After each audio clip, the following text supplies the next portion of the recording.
Bienvenidos a un nuevo capítulo de Ni Tan Financieros, este espacio donde conversamos con diferentes personas que tienen una historia interesante por contar. Y hoy día estoy muy bien acompañada. Lo sigo hace bastante tiempo, conozco su historia, pero quiero que ustedes la conozcan mucho más de cerca. Él es Joseph Rivas, creador de contenido más conocido como Chico Eléctrico. ¿Cómo estás, Joseph? Yo bien feliz de estar aquí y nada, no sé qué decir, me quedé pegado por primera vez en la vida, pero era para demostrar que hoy en día puedo. Muy bien, muy bien. Oye, primero agradecerte porque estés acá conversando conmigo y quiero que nos cuentes un poco sobre ti. Muchas personas quizás llegaron a conocerte como el Chico Eléctrico, ¿verdad? Pero ¿quién es Joseph antes de todo este suceso en tu vida? Yo era alguien bastante común, iba al colegio, era deportista, mi sueño era ser futbolista, tenía una rutina bastante básica, yo nunca tuve como indicios de una enfermedad, algo. De hecho, hay mucha gente que se pregunta si yo tuve como un pasado conflictivo, donde me pegué alguna vez en la cabeza, o me drogaba, no sé, y la verdad es que no, era súper sano, pura agua, puro deporte y nada, una vida bastante básica, no mucho más que eso, antes de mi condición. Claro, y lo hablábamos fuera de micrófono, tú estabas en cuarto medio cuando de pronto se desencadena la condición que tienes actualmente con los temblores, no se sabía muy bien qué es lo que tenías. Pero cuéntame un poco cómo fue ese proceso de, como tú bien dices, tener una vida muy común a comenzar a lidiar con esta condición. La verdad fue la palabra es cuático, fue cuático, porque fue algo que empezó un día de una forma con un síntoma súper raro. ¿Has visto al Chavo del Ocho cuando a él le da la garrotera y queda como pegado? Ese fue mi primer síntoma. Yo un día iba recién empezando el año escolar, yo salí del colegio, me iba para la casa, iba cruzando la calle, estaba en el semáforo, estaba en rojo y venía un auto muy lejos. Y yo dije, alcanzo a cruzar. Y cuando iba cruzando siento algo raro. Y de la nada, ¡pum! Como que mi cuerpo se empezó como a encoger, como esa... Y mis ojos, como que uno se fue hacia allá y otro hacia allá, empecé a ver doble y no sabía, no tenía ni un control de mi cuerpo, pero yo estaba consciente. ¿A qué voy con esto? Yo sentía como el auto se seguía acercando mientras yo estaba parado en la calle y después como de 10 segundos yo retomo, el auto venía cerca y yo alcancé a cruzar. O sea, fue como un pequeño espasmo en esos micros. Tú no sabes tampoco cuánto tiempo pasó en ese... Tienen que haber sido unos segundos. Unos segundos.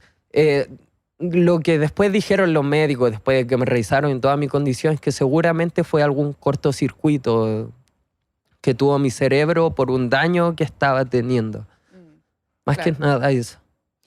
Y ahí, bueno, me imagino le comentas a tus papás, vas al doctor. ¿Cómo es todo ese proceso? Ya, eso es como chistoso porque, pucha, yo tenía 17 años, entonces nadie dice así como, oh, me quedé pegado en la calle, voy a empezar a hablar como el Pollo Fuente. No, nadie dice eso.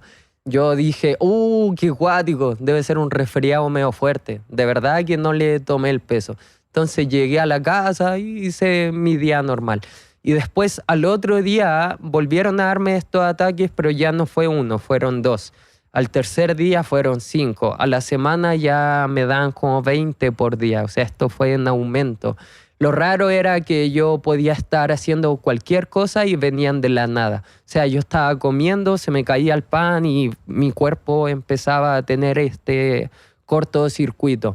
Entonces a mí me empezó a incomodar, me empezó a psicosear. Era como estar, no sé, yo estaba en una conversación con alguien y era como, hola, ¿te gusta el ketchup? Y quedaba así como pegado. Entonces yo llegué y le dije un día a mi mamá, mamá, ¿sabe qué? Tengo esto, no quiero que me lleve al médico, no ir al colegio porque estoy mal. Y mi mamá de primeras, como cualquier mamá, me dijo, tú no querías ir al colegio. Y yo como, no. Y yo, pucha, al principio no me creyeron, pero era porque ni yo me creía, ni yo sabía qué estaba pasando. Y llegó un punto en que llegó otro síntoma que fue súper raro, que fue de mis ojos. Yo miraba hacia un lado y el otro ojo como que le decía, tú no me vayas a decir qué hacer. Y como que empezaba a mirar para otro lado, a saltar, no sé. Y mi mamá un día vio eso en mí y se asustó y dijo, no, sí le estaba pasando algo. La verdad es que fue como 2 días antes de irnos de vacaciones. Nos íbamos a ir de vacaciones, teníamos todo listo. Y yo le digo, mamá, quiero ir porque estoy incómodo. Y me dice, sí. Y fuimos a urgencias del Barros Luco. Estuve como... ¿Cuánto estuve? Como 3 horas esperando para que nos atendieran porque igual cuesta que te atiendan. Y me acuerdo haber llegado con mi papá y hay una como enfermedad o condición que cuando se te va un ojo te prestan un parche. Y cuando te prestan el parche te lo dejan como un mes y el ojo como que se vuelve a estabilizar. Y nosotros pensábamos que era eso. Entonces fuimos relajados. Llegamos y le dijimos al médico así como, tengo esto. Y el médico dijo, ya bueno. Me empezó a revisar y le empezó a cambiar la cara. Como que empezó a tener cara de no entiendo. Y él llamó a otro médico. Y el otro médico me empezó a revisar, igual que los reflejos, que los ojos, que sigue la luz, que habla, que bla, bla. Y estaban todos sorprendidos. Y llamaron como a alguien del equipo de neurología. También me revisó. Y nosotros no entendíamos qué pasaba. Yo en mi mente estaba así como, que soy bonito, no sé. Entonces llegan y en un momento nos separan a mí y a mi papá, o sea, nos llevan a un lugar y nos dicen, yo sé, o sea, a mi papá le dicen, revisamos a su hijo y la verdad es que no es normal, estamos viendo algo que no hemos visto antes, no es normal cómo reacciona su cuerpo, que bla, bla, bla. Y yo ahí estaba así como en mi mente, así como pato, no sé, no entendía nada. Y llega el punto donde nos dicen, o puede ser una infección cerebral grave o un tumor, pero algo tiene y es urgente que lo veamos. Tenemos que hospitalizarte ahora. Y yo la verdad nunca había hospitalizado, nunca había estado en el médico, nunca había tenido como una enfermedad, algo así. Entonces yo me acuerdo haber mirado a mi papá y estar los dos así como choqueados. Y aparte, como era post-pandemia, las visitas estaban como reguladas. Claro. Entonces mis papás, por ejemplo, yo ahí todavía no lo sabía, me estoy adelantando. Pero no podían verme toda la semana, o sea, podían verme los puros sábados y domingos. Yo me acuerdo que esa noche me estaba asustado, siendo súper honesto, obvio. Estaba súper asustado, porque igual es como un hospital público, obviamente. Yo me acuerdo que me llevaron a una sala y de la nada me dijeron, oye, quítate esto, ponte la bata, y yo estaba así como, no sé, asustado de dónde estoy. Y me meten como una sala donde habían muchos abuelitos por COVID. Y ahí estaban como 5 camas y 5 camas más. Y yo quedé asustado y no quería, pues, obviamente, no privacidad, nada. Pero me trataron súper bien lo del hospital, eso sí. Y me hicieron acostarme y yo me acuerdo que un momento acuático fue cuando mi papá se tuvo que ir. Porque yo juraba como niño que mi papá se iba a quedar como toda la noche y me dicen, no, se tiene que ir. Y ya me acuesto, bla, bla. Me dieron como unas pastillas, parece, o no me acuerdo, para dormir. Y algo acuático o impactante para mí fue que como a las 6, 7 de la mañana, nunca había pasado que empecé a escuchar ruidos. Y eran médicos que iban a revisar como a los pacientes temprano. Y me acuerdo que llegan donde mí y como que hablan entre ellos, pero no te hablan a ti. Y empiezan como a cuchichear, así como... Y yo lo único que recuerdo es como que los enfermeros dicen, no sé, aún no lo revisamos bien, pero por lo que vemos el cabro está mal. Y yo así como... ¿Y ahí estuviste, hospitalizado cuánto tiempo? Como 3 meses. 3 meses hospitalizado tratando de entender qué era lo que te pasaba, porque tú me dices que hasta el día de hoy, en el fondo, no hay un diagnóstico exacto de qué es lo que tienes. Me decías que fuera de micrófono me contabas que hasta... médicos de Israel te han visto y que todavía no logran saber qué es lo que tiene. Estuviste 3 meses hospitalizado. bastante 3 meses. tiempo. Y si salía era para hacerme exámenes o mi mamá me llevaba a otro doctor y después yo volvía al hospital. Claro. Volvía. ¿Y qué pasó? Me acuerdo que pasó algo muy fuerte con mi mamá. Que mi mamá fue al otro día porque tenía que ir a dejarme ropa y las cosas por una hospitalización. Obviamente no se fueron de vacaciones, o eso me dijeron a mí. No sé. Claro. Pero mi mamá llegó con las cosas y me acuerdo que yo estaba tirado. Y no sé por qué, pero yo me acuerdo haber llegado al hospital, haberme tirado a la cama y como haberme empezado a sentir mal del otro día hacia adelante. Como haber llegado y sentir que llegué justo a tiempo. ¿Por qué? Porque al otro día me levanté, me sentía mal, estaba mareado. Como que todas estas cosas, una vez estuve hospitalizado, como que aumentaron. Claro. Yo me acuerdo que llegó mi mamá y cuando llegó yo estaba como en la cama para la embarrada. Y mi mamá se gana al lado mío y me dice, disculpa hijo por no creerte al tiro, y se pone a llorar y me dice disculpa y como sintiéndose culpable por algo que ella no tenía el poder de saber ni nadie. Claro. Entonces yo me acuerdo que fue choqueante para mí porque en ese momento fue como un golpe de realidad, como mi mamá está llorando al lado mío pidiéndome disculpas, entonces esto ya... No creo que sea un resfriado, dije yo. Claro, se puso un poco más complicada la situación. Se puso acuática la cosa, no debe ser un resfriado. Oye, Joseph, ¿y en qué momento llegas a la Teletón? También leí, porque antes de entrevistarte y entrevistar a cualquier persona, siempre leo un poco bastante de quiénes son, etcétera, y leí en algún momento que tú no querías llegar a la Teletón, pero llegaste a la Teletón. Y de hecho, mucha gente te conoció justamente por tu historia a través de la Teletón. ¿Cómo fue ese proceso? Bueno, ¿Y por qué no querías llegar allá? Mira, todo este proceso fue después de salir del médico, de ver el tema de mi aceptación personal, después de que llegaron los temblores. Mi mamá empezó a moverse en todos lados, en todos lados. ¿Por qué? Porque como no sabían que tengo, los exámenes eran caros, bla, bla. Y yo no caigo en una ley conocida que te ayuda, que es la ley Ricarte Soto, creo, ¿cierto? Sí. Que te ayudan financieramente, no sé cuánto, nada, cuando tú tienes una condición o una enfermedad. Pero para que te ayuden y te apoyen, tienes que tener ya una enfermedad o algo claro. Y como yo no tengo diagnóstico, no tuve ese apoyo en ningún lado.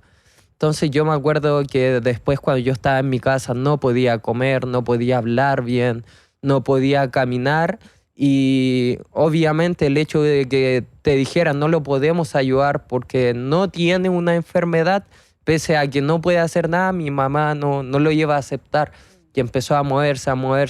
Y un día le entró la idea de que la Teletón me podía ayudar. Y ella se empezó a mover, mi mamá se empezó a mover, empezó a hacer todo lo posible.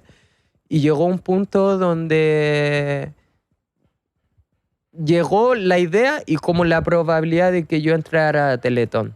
Pero yo, en todo ese tiempo antes de que mi mamá por fin lograra esa opción, yo estaba teniendo una batalla interna día a día de qué era mi vida, cómo vivir, cómo llevar las cosas, cómo adaptarme a esto nuevo que llegó de un día para otro. Y la verdad, como niño, aún no aceptaba realmente la idea de que era real todo lo que estaba pasando. Pese a que pasaran meses, pese a los exámenes, a todo, yo quería creer en la idea de que un día iba a despertar y así como llegó, se iba a ir.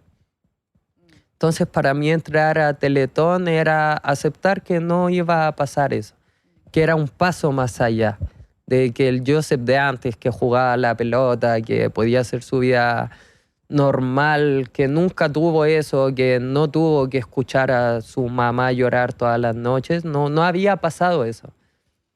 Entonces, la verdad es que entré a Teletón para ver las terapias. Yo como cabro tampoco nunca le tomé atención a la Teletón, siendo honesto. Yo sabía que habían casos, pero estaba enfocado en mi vida de adolescente más que ver la Teletón. Entonces no entendía muy bien cómo era, pero tenía un concepto básico de que ahí iba la gente que tenía como problemas, Entonces yo dije, entro a Teletón y va a ser aceptar esto para siempre. Y no quería, pero por mi mamá tuve que, o sea, mi mamá... Sí, claro. No había mucha conversación ahí. No, y tenía 17, así que... Claro. Oye, comentaste también que obviamente esto fue no tan solo choqueante ni te afectó en tu estilo de vida, sino que también en tu salud mental. Tuviste un proceso, una etapa negra ahí en eso. ¿Cómo fue que saliste de ese lugar? Fe. Cuestión de fe. Fue cuestión de fe.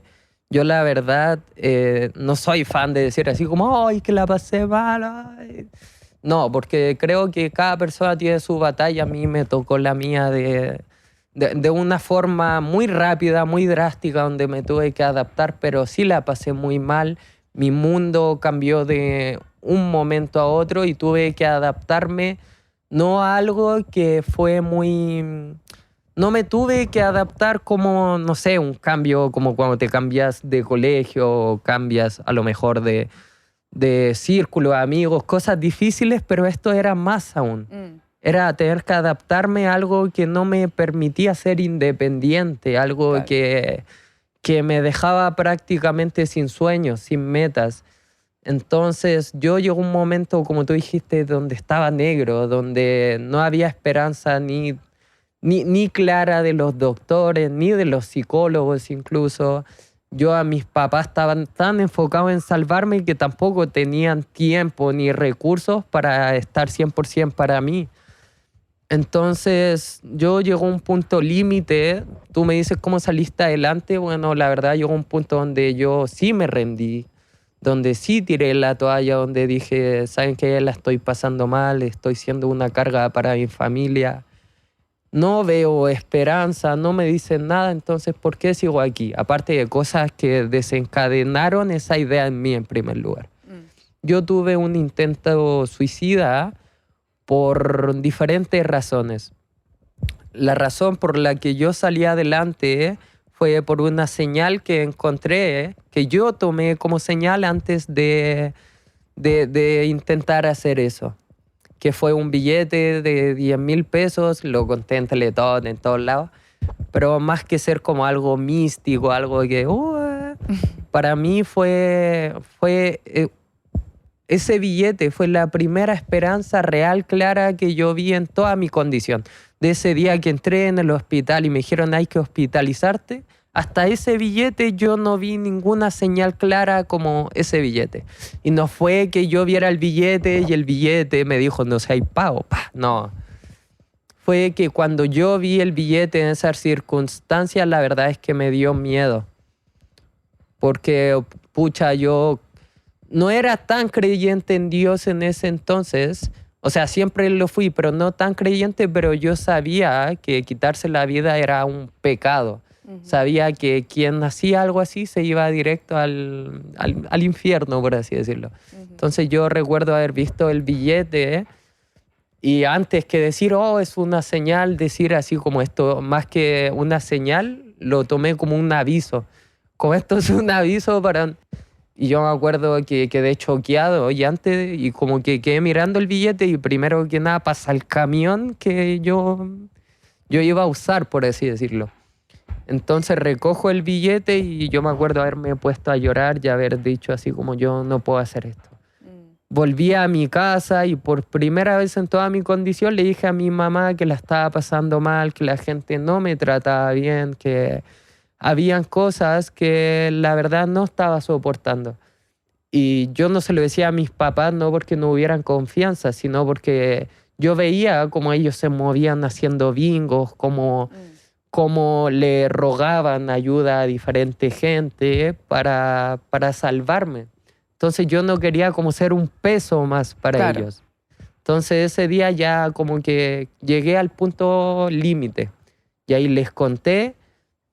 Me acuerdo que lloré tanto, pero no fue como un lloro normal. Fue como gritar así, como si no sé, como si me estuvieran sacando el diablo. Así. Yo creo que estaba llorando y alguien de más gritó, traigan agua bendita. No sé. Pero recuerdo, nada, que después de eso me dieron un tranquilizante porque yo de verdad no paraba. Llegó toda mi familia, mi mamá igual estaba llorando, todo. Y yo me acuerdo haber despertado y ya algo había cambiado. No sabría cómo explicarlo bien. Pero después de que desperté estaba toda mi familia diciendo, no, te vamos a apoyar, te vamos a cuidar para que hagas tus cosas, nadie más te va a pasar a llevar, que bla, bla, bla. Pero yo antes de en sí de que ellos me hablaran ya tenía una mente diferente. Ya creía que algo me había salvado, que algo me había sacado de ese intento. Oye, es muy bonito lo que cuentas porque yo esa frase cliché de que después de la tormenta sale el sol es súper cierto al final, como después de todo este momento difícil, desde que tú bien lo dices, desde que entré a ese hospital y estuve 3 meses hasta que veo este billete en este intento de querer quitarme la vida, después de todo ese momento complejo, empieza poco a poco a salir el sol, cuentas tu historia en la Teletón, abres tus redes sociales con temor, porque también leía que tenías miedo de empezar a contar tu historia a través de las redes sociales, pero resulta que empiezas a recibir lo opuesto a mala onda, sino que empiezas a recibir mucho cariño y empiezas a crear una comunidad. ¿Cómo fue esta etapa de transformarte en TikToker? La verdad, yo empecé y primero esto empieza como con el nombre, Chico Eléctrico. ¿A qué viene Chico Eléctrico? Cuando la gente que me conocía de antes de mi condición me iban a ver, me decían así como que me veían y como que se les caía la cara y ponían cara de lástima, de pena. Y eso es algo que yo creo que a cualquier persona que le pasa mal, tiene una enfermedad, una pérdida, la lástima o la pena no es algo grato, no es algo bonito, es como algo que te hace sentir inferior, algo feo. Y cuando viene la lástima de tu familia, para mí no es eso, para mí es como un dolor de qué mal hacer sentir mal a mi familia. Entonces, Chico Eléctrico viene porque cuando mi familia, que no me había visto ya con mi condición, iban y me veían con esto nuevo, lloraban, que les dolía y yo lo notaba. Entonces yo en mi cabeza dije, ¿qué puedo hacer para que cuando me vean no se sientan tan mal? Y yo la verdad tengo una forma de defensa que es el humor, que es reírme. Que, no sé, me caí, ay, es que había una moneda, cualquier cosa el humor es mi fuente de escape, a veces de defensa, a veces de proyectarme. El humor es mi forma de ser, por así. No, mi forma de ser, qué filosófico. Pero te ayuda a sobrellevar situaciones difíciles. Exacto. Yo soy de las mismas. Eso. Entonces, cuando mi familia después me iba a ver y me decían hijo, yo le decía, no, yo estoy feliz porque la gente me ve en la calle y dice, mira, un chico eléctrico. Y como que se reían entre lloros. Y era potente verme así, pero no era tan potente. Porque también por parte de ellos, yo sentía que ellos creían que a mí no me afectaba tanto. Que yo no me lo tomaba tan mal. Porque el humor es lo opuesto a sentirse mal, a llorar, o así se ve. Entonces yo lo empecé a usar como una forma de quitarle un peso a mi familia y a la gente que yo quería, el peso de que a mí mismo me doliera. Entonces llegó el punto en que yo empecé en redes sociales porque la gente afuera, gente externa, gente desconocidos que me veían, ponían esa misma lástima o peor, pensaban que yo andaba drogado, cualquier cosa. Entonces yo llegó el punto en que dije, ¿qué puedo hacer yo para que la gente si me ve en la calle ya no me pregunte, ya no me mire feo, ya no se ría? O si lo hacen, yo quiero al menos que ya sepan que tengo algo. Y no que se lo estén preguntando si estoy drogado o que se me acerquen a mí a preguntarme. Y dije, si lo subo a redes sociales, tal vez esto baje su intensidad. Pero yo no lo hice con fin de ser influencer. Ni con un fin de trabajar, nada. Mi fin fue como para aceptarme yo y que el resto supiera que yo tenía algo y como que ya lo estaba aceptando. Yo me acuerdo, el doctor me pidió un video comiendo porque yo no podía comer. De hecho, yo volví a comer solo como hace 1 año y 3 meses. Volví recién a comer solo. Wow. Después de 3 años más o menos, ¿no? 2 años y tanto. Pero lo cuático es que, o sea, alguien ve esto y dice, oh, 3 años igual se te ha pasado en poco tiempo. Pero cuando esto empezó, el pronóstico era no vaya a durar mucho tiempo. Claro. Entonces, vivir pensando en que iba a tener que mantenerme así por unos 4 meses más que iba a durar fue fuerte. Y algo importante que es que igual intento dar este mensaje, quizás yo ahora esté mejor, he superado gran parte de mi condición. Pero si yo no hubiese tenido fe, si yo no hubiese creído en mí, si yo no hubiese mantenido la esperanza, yo la verdad nunca hubiese visto este cambio si yo no hubiese tomado ese billete como señal. Claro. ¿Sí me entienden? Sí. Si yo me hubiese rendido por todas las cosas que me decía la vida, que me quedaba poco tiempo, que no podía comer, que era un peso para mi familia, que bla, bla, bla, bla. Si yo me hubiese rendido, nunca hubiese visto lo que estoy viendo ahora. Que son mejoras, que es el apoyo de la gente, aparte de todo el trabajo que tuve que hacer después en redes. Creo que me fui por la...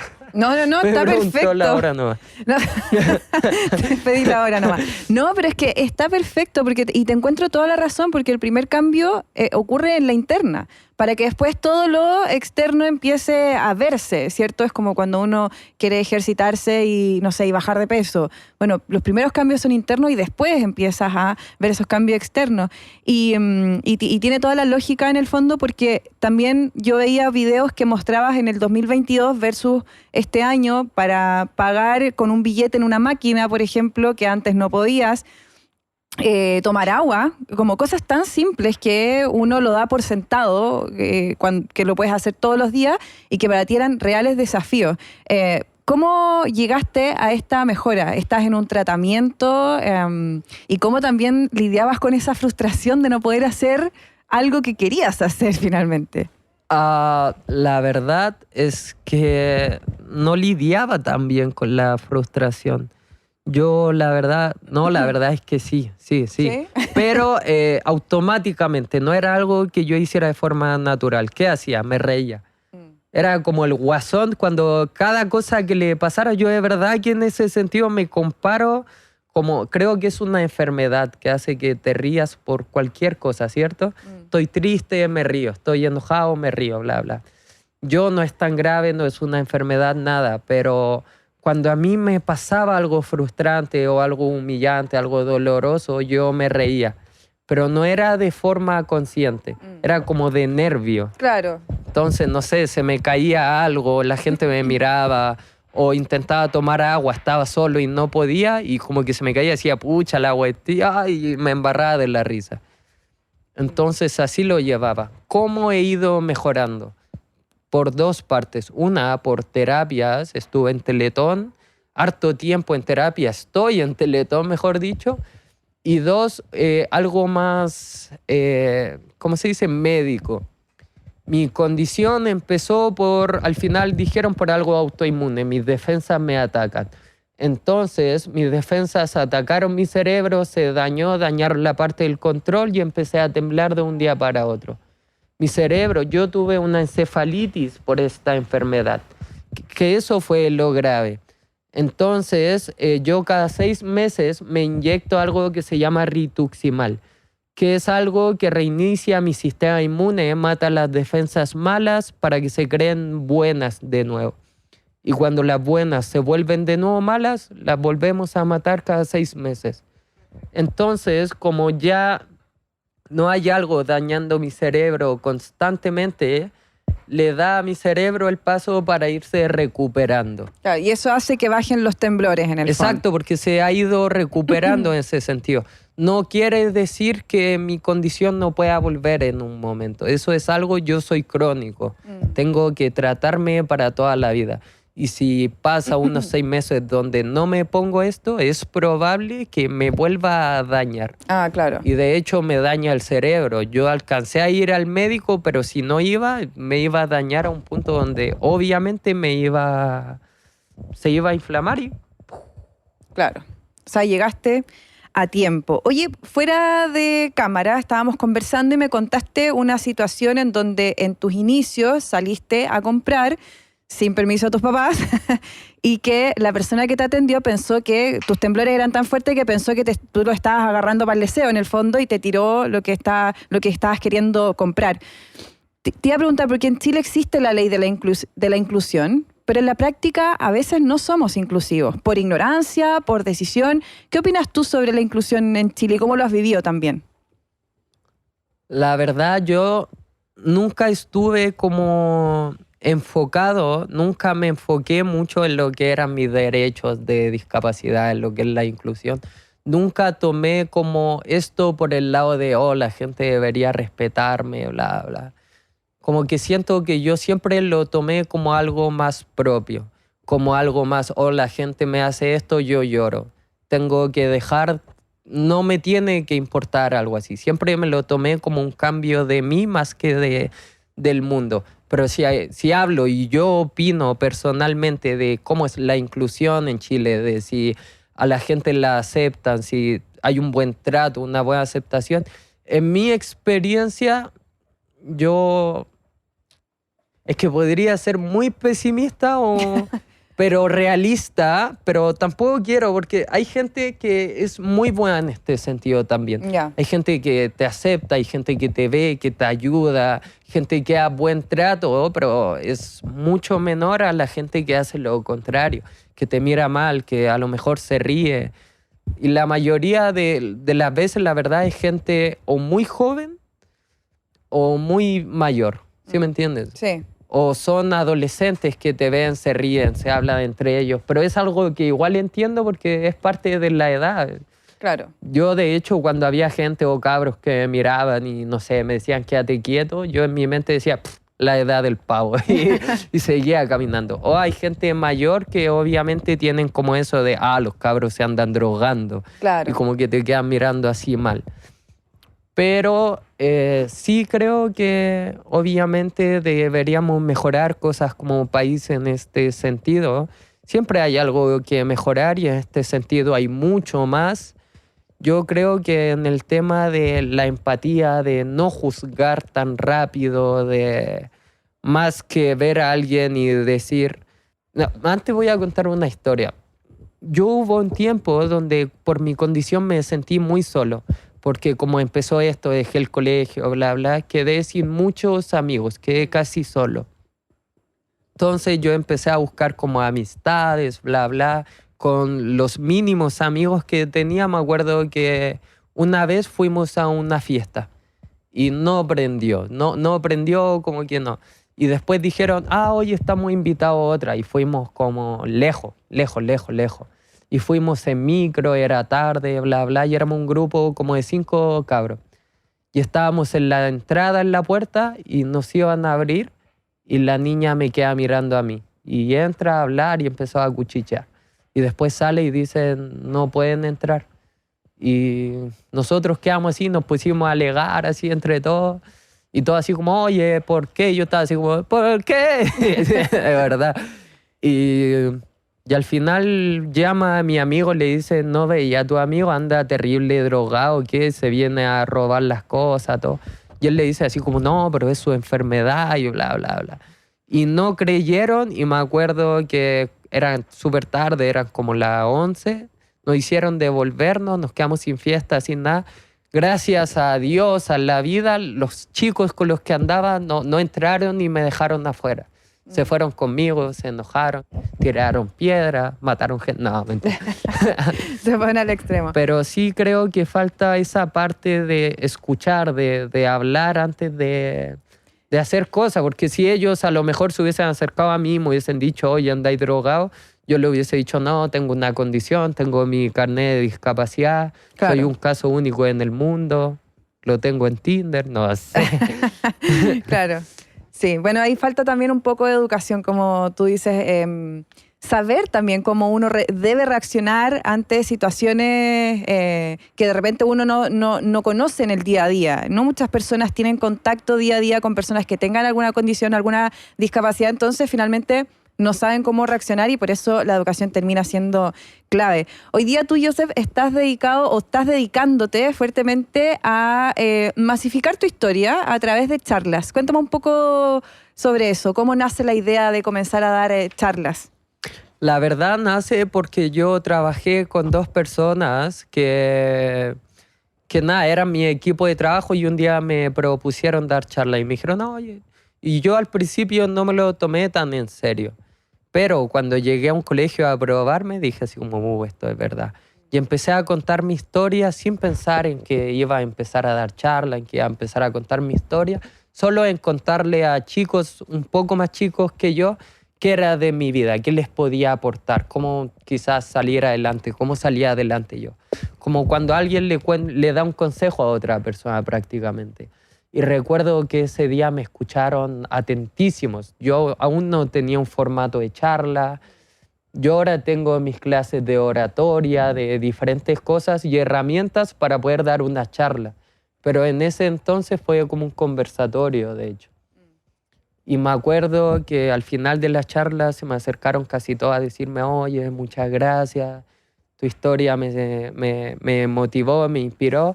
Y después se me acercaron como dos personas a decirme, ¿sabes qué? Yo estoy pasando un mal momento, estaba pensando en hacer lo que tú querías hacer y ahora siento que me la puedo. Y yo me acuerdo que ahí fue así como... Como el impacto que podía generar. Como el impacto que podía generar que ni yo sabía en qué podía aportar. Y de ahí empecé a esforzarme más, que puedo.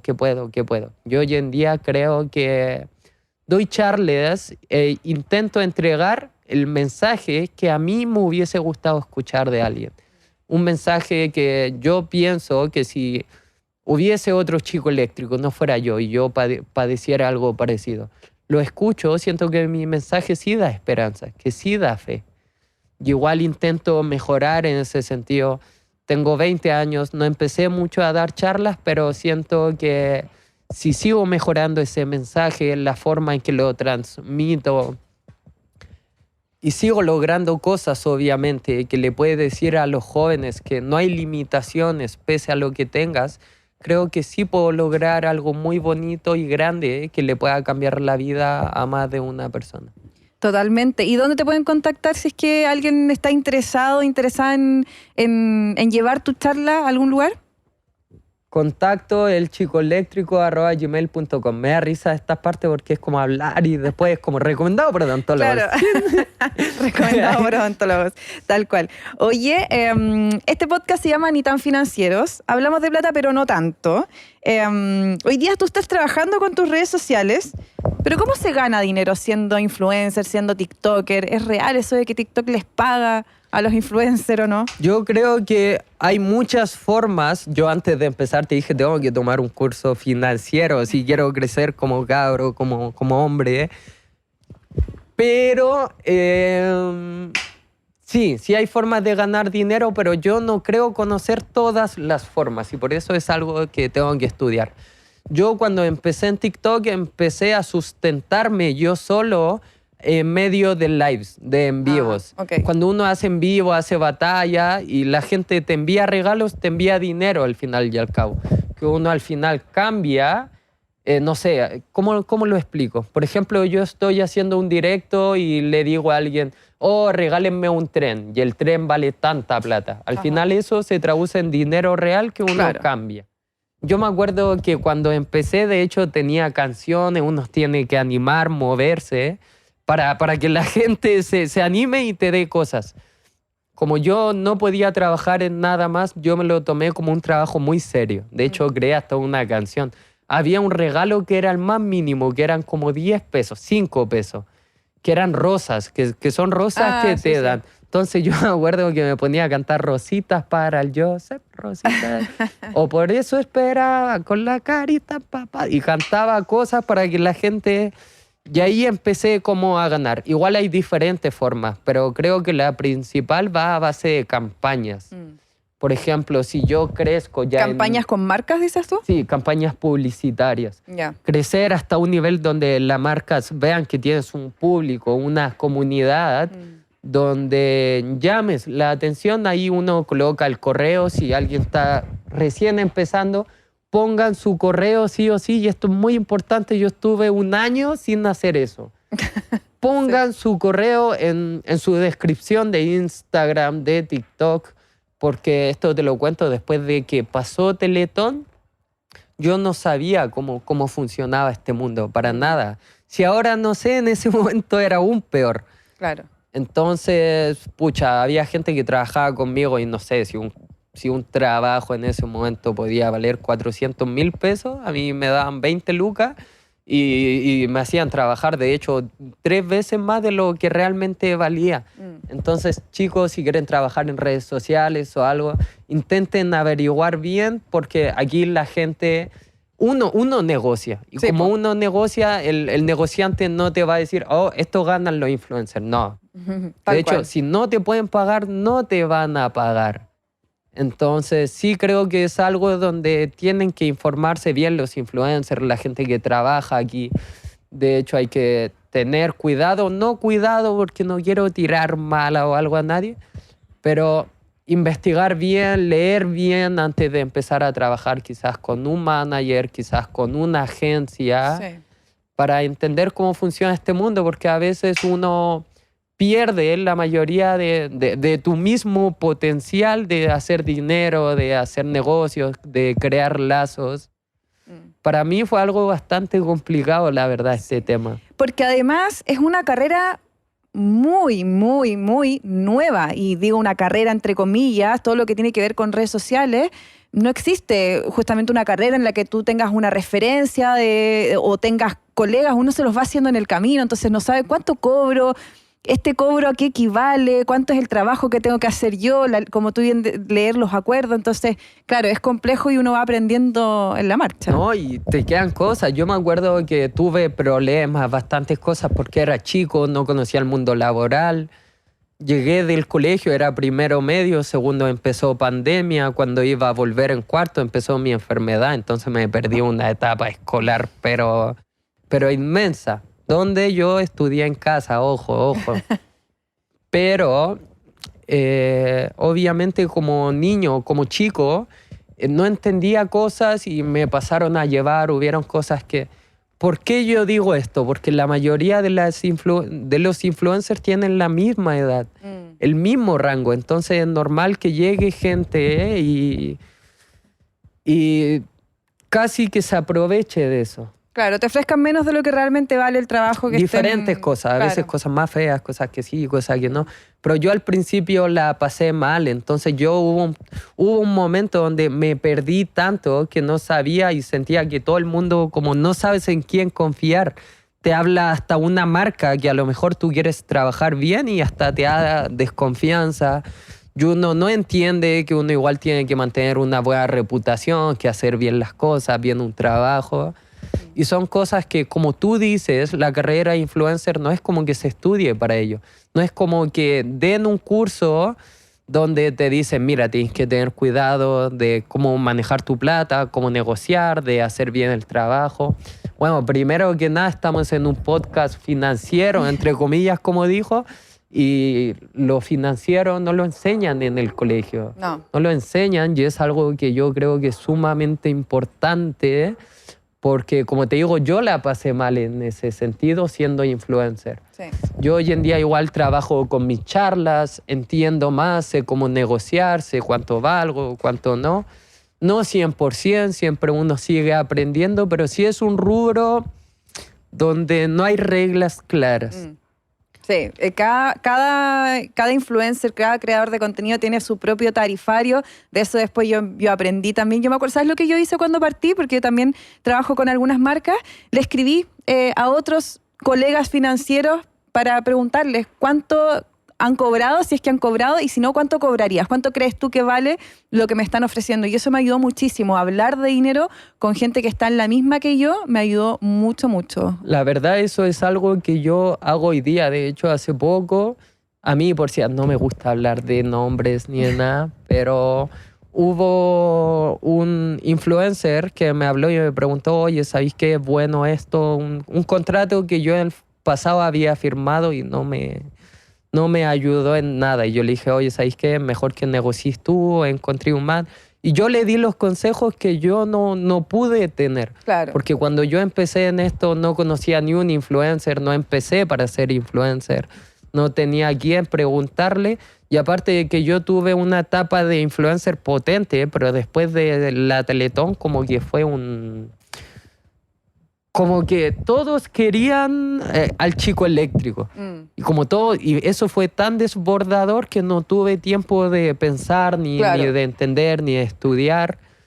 Entonces el consejo, si van a estar en cualquier rubro, investíguenlo, sepan de qué es, cómo funciona y después hay que seguir. Sí, totalmente. Oye, comentaste hace un momento que tus papás hacían varios bingos, que por tu condición no pudiste caer bajo el alero de la ley Ricarte Soto. Y te quería preguntar justamente sobre eso, el tema salud y dinero, porque muchas familias tienen que recurrir a los bingos, a las completadas, a las rifas. ¿Qué piensas tú de eso? Que es algo muy complicado y que obviamente no me pasó solo a mí, fue una etapa terrible donde yo veía a mi mamá, a mi papá tener que moverse por cielo, mar y tierra para una consulta médica a veces, donde hacían bingos, intentaban hablar con gente que no conocían. De hecho, hubieron ocasiones que yo vi a mi mamá hasta arrodillada pidiéndole a gente cosas por mí. Entonces son cosas muy complicadas, no creo que sea justo, o sea, ni siquiera justo, no sé quién define qué es justo o qué no, pero no creo que sea algo bueno o creo que hay algo que mejorar importante porque que la gente se tenga que humillar para tener algo tan básico como la salud no corresponde no tomarlo en cuenta. Según yo, mi mamá, mi papá hicieron bingo, se movieron, vendieron cosas, no paraban, no descansaban. Yo tengo una hermana de 5 años, ahora en ese momento tenía 2 años, entonces a veces no tenían ni para comprarle pañales y no es que la dejaran de lado, pero por un lado ella podía aguantar más tiempo, no en las mejores condiciones, pero yo estaba a punto de morir, entonces es algo complicado, si bien no estoy tan informado cómo funciona el sistema, sé que no de la mejor forma. Claro. Sí, ahí hay un desafío a mejorar, importante a mejorar de todas maneras. ¿Y hoy día tu relación con el dinero, tienes tarjeta de crédito o todavía no? Estoy empezando en eso, pero como te dije, quiero empezar a aprender, a tomar cursos, porque sé que son grandes responsabilidades. Sé que no voy a tomar una tarjeta de crédito y si no sé usarla después que puedo quedar endeudado en Dicomen, no sé. ¿Cómo me pasó a mí? Creo que pasa bastante, entonces quiero estar informado y hacer todo eso que es importante y que va a afectar mi vida de forma responsable. Buenísimo, es lo mejor que puedes hacer porque como te decía, como me pasó a mí, terminé bien endeudada por no entender cómo funcionaba, así que lo mejor es aprender antes. Oye, Joseph, vamos a pasar a unas preguntas rápidas antes del cierre. Si pudieras cenar con algún personaje conocido, ¿con quién sería? Homero Simpson.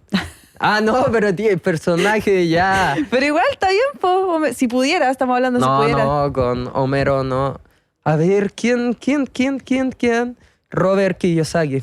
Ay, qué buena, sí. En 3 palabras, ¿cómo te defines? Alegre. Sí, soy alguien alegre. También alguien...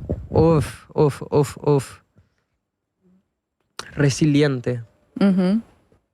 Resiliente y a la vez alguien súper... No sé cómo se dice, susceptible, como casi inocente, pero no tanto. no tanto, pero inocente como en sentido de la vida a veces.